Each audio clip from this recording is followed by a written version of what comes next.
Hey guys, ArchieLuxury on the Pluta channel doing paid reviews. This is paid review 21QA92.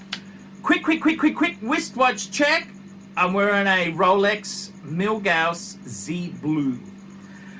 This is a express and a long collection review for Ryan. Hey Archie, I hope you're doing well. If you could keep my name anonymous, that would be much appreciated. Well, how many Ryans are there? I'm 23-year-old Canadian, currently finishing up my master's degree in Central Europe. I first caught the wristwatch bug 4 or so years ago via my girlfriend, whose vintage Rolex bubbleback soon became an object of fascination for me. 4 years later, and in chronological order, my collection has grown to include the following. Number 1, my first watch was a birth year Oyster Perpetual 14233. Very interesting indeed. There, very interesting. Yep.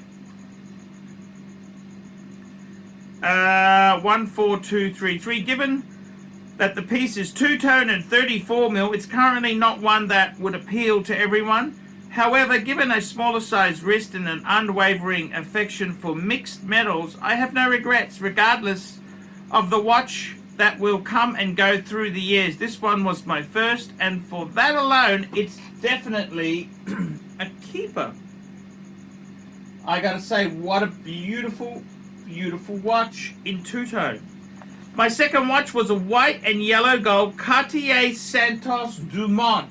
Cartier Santos Dumont. Yes, sir. Again, a smaller size dress watch.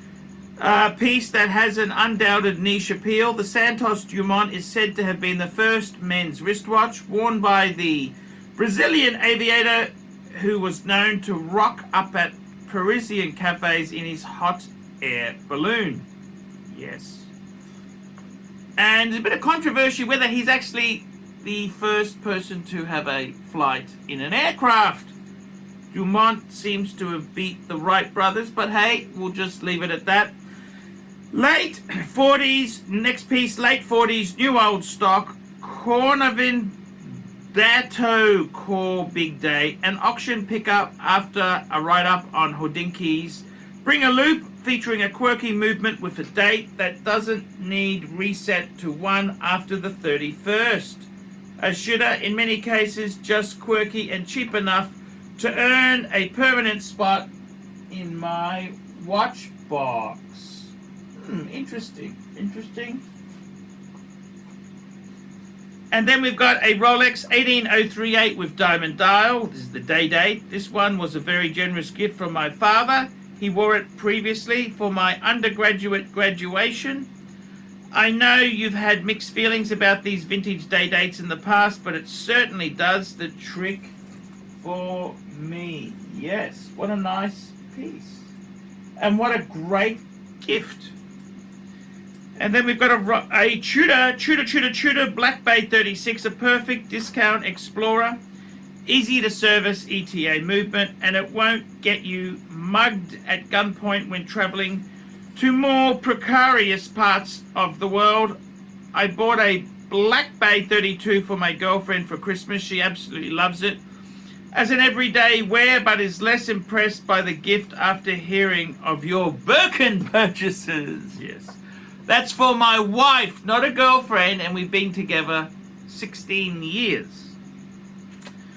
My latest purchase was a Rolex 16613 bluesy with box and papers. I'm absolutely enamored with this piece, and your good words on the bluesy certainly helped sell me on it. So what next? I guess it kind of goes without saying, no collection is complete without stainless steel Rolex. A newer stainless steel sub or a GMT would seem like logical additions. I've also been a long-time fan of the Reverso, especially the Duo Face. What do you think? In any case, I'm perfectly content for now. Certainly these pieces are more than one man would ever need. Thanks for all the great content. Tuning into the live streams and has become a nightly ritual for me. Many thanks, Ryan. P.S. I've been a massive fan of Porsche since I was a little kid. I know JJ has been talking about purchasing a 911 Cabriolet on the stream, and you've expressed your dislike for soft tops. What do you think about the 911 Targa? I am lucky enough to have a 911 Targa 4S, naturally aspirated, and find it to be ideal balance between the shape of the hard top and enjoyment of the soft top. By the way, my girlfriend and I completed a 3,500 kilometer road trip in this car. I didn't have any related chronic skeletal issues to report yet, so a practical vehicle indeed. So there we go. What a cool story. And I got to tell you there, what do I think indeed? So great story, great guy. What more could you really want there? So let's just go through this. I'd like to go through this one by one. Let's firstly start with the Porsche. Is that your cabin? That cabin is absolutely beautiful. What a cool cabin. I gotta tell you, that is a cabin. Wowzers. I love the Targa top. Yes, I do absolutely love the Targa. Beautiful. Okay, let's have a look at your watches here. Firstly, the Rolex Oyster Perpetual two-tone steel and gold. I really love it. I don't think it matters it's 34 mil. You know, that used to be the size. I take it you're a bit smaller. You know, you're not a fat guy. 34 mil Oyster Perpetual is a great watch. Donny Haynes has a 36. And I got to tell you, it is beautiful. That's a beautiful watch. I love it in the two-tone. You don't see it in the two-tone much. It looks gorgeous. An absolute gorgeous watch. The Cartier Santos Dumont. I got to tell you, I've got a soft spot for these. I think these are very cool. I got no problems with the Dumont. That's very traditional. This is proper Cartier, you know. This new stuff Cartier does where it's all the fashion accessory. The Dumont is a proper Cartier. I love it. I think it's a very cool watch that there. The core of it, I got to be totally honest with you, it looks like a redial. I'm just saying. I personally, I find a lot of the garbage that Houdinki sort of spruiks there. Yeah, he kind of spruiks it. Look, it's semi-cool, but it's just it's a nothing sort of watch. I think it's a nothing sort of watch. Yeah, I don't really. Yeah, it's a nothing watch. I'd probably flick it. To be honest with you, flick it, get out of it.